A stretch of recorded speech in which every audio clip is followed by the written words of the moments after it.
কিন্তু আমরা এবারে দেখলাম যে 2026 সালের নির্বাচনের মধ্য দিয়ে তারা এসে গণতান্ত্রিক রাষ্ট্র বিনির্মাণের যে স্বপ্ন, যে আকাঙ্ক্ষা, যে প্রতিশ্রুতি, যে সব কিছুর সাথেই তারা আবার প্রতারণা করছে। এবং আমরা এবার খুবই স্পেসিফিক কয়েকটা সংস্কার নিয়েই কিন্তু অন্তর্বর্তী সরকারের সময় আমরা ঐক্যমত হয়েছিলাম, আলোচনা করেছিলাম। আমরা বলেছিলাম যে একটা উচ্চকক্ষ লাগবে। উচ্চকক্ষ কেন লাগবে? বাংলাদেশের যে সংবিধান, সেই সংবিধানকে চেক দেওয়ার জন্য। কারণ যে কোনো সরকার 2/3 মেজরিটি নিয়ে আসে এবং সংবিধানকে কাটাছাড়া করে নিজের মতো করে তারা সংশোধন করে নেয় প্রতিবার।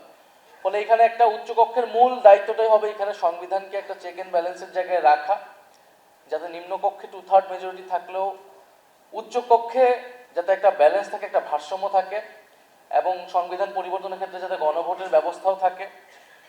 এবং সে উচ্চকক্ষকে আমরা বলেছি ভোটের অনুপাতে করতে হবে, কারণ আসনের অনুপাতে করলে সে উচ্চকক্ষের আসলে কোনো গুরুত্ব নাই, সেটা কেবলই অলংকারিক হবে।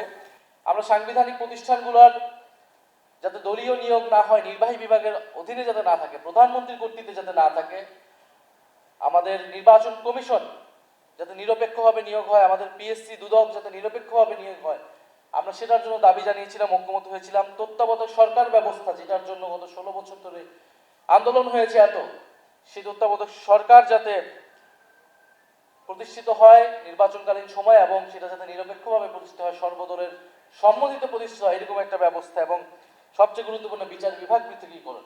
এই কয়েকটি মৌলিক সংস্কারের কথা আমরা বলেছি, যাতে বাংলাদেশের গণতান্ত্রিক এই কয়টা হলেই যে গণতান্ত্রিক রাষ্ট্র প্রতিষ্ঠা হবে এরকমটা না। গণতান্ত্রিক রাষ্ট্র প্রতিষ্ঠার জন্য আমাদের আরো অনেক কিছু প্রয়োজন, কিন্তু আমরা ধাপে ধাপে আগানোর জন্য এই কয়েকটা সংস্কারে সবচেয়ে বেশি জোর দিয়েছিলাম অন্তর্বর্তী সরকার, যার ভিত্তিতে জুলাই সনদ, যার ভিত্তিতে জুলাই নির্বাচনের সময় গণভোট।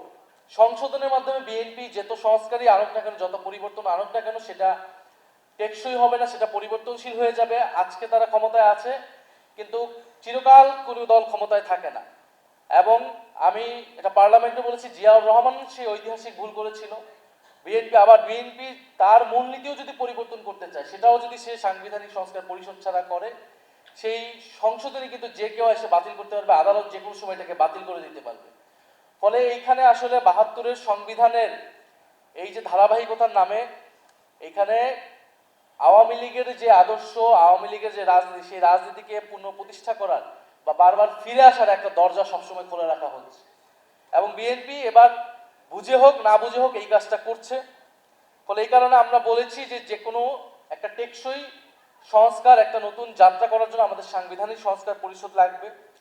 নোট অফ ডিসেন্টের কথা অনেকবার এসেছে, জুলাই সনদ বনাম আদেশকে পরিণত করা হয়েছে।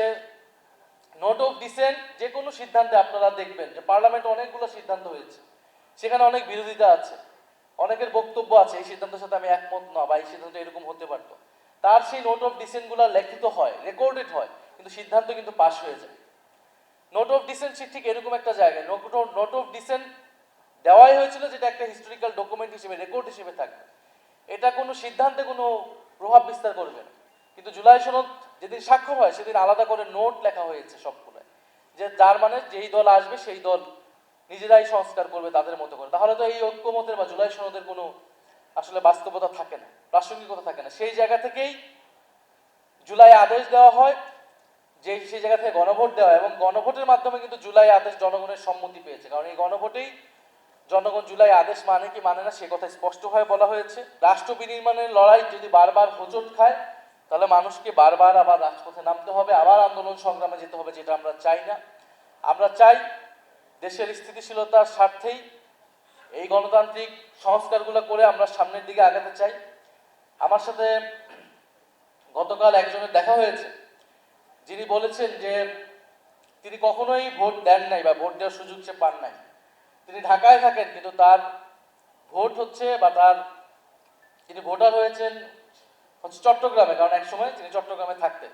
তো কখনো ভোট দেওয়া হবে বা ভোট দেওয়ার আগ্রহ হয়নি দেখে সেই ভোটার তিনি কখনো ঢাকায় চেঞ্জ করেননি।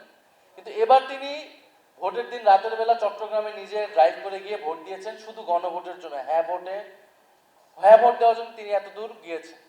তো উনি বলেছেন যদি আমি এত দূর যেতে পারি, যে মানুষ আমি জীবনে কোনো ভোট দিই নাই, ভোট দেওয়ার আগ্রহ নেই, এবার আমি গণভোটে হ্যাঁ ভোট দিয়েছি, আমি যদি চট্টগ্রামে যেতে পারি, আপনারা ডাকলে আমরা সংসদে যেয়ে উপস্থিত হতে পারবো। ফলে এত লাখ লাখ মানুষ যারা সংস্কারের পক্ষে গণভোটে হ্যাঁ পক্ষে ভোট দিয়েছে, তারা তাদের এই ভোটের প্রতিফলন না দেখলে তারা বসে থাকবে চুপচাপ, তারা এটা মেনে নেবে, এটা ভাবার কোনো কারণ নাই। ফলে সঠিক সময় দিনের অপেক্ষায় আছে জনগণ।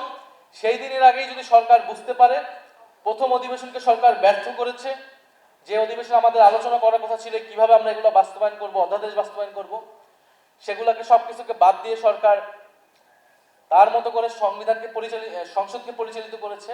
এটা যদি অব্যাহত থাকে তাহলে রাজপথ জনগণের আন্দোলনই কিন্তু একমাত্র আমাদের রাস্তা হয়ে দাঁড়াবে।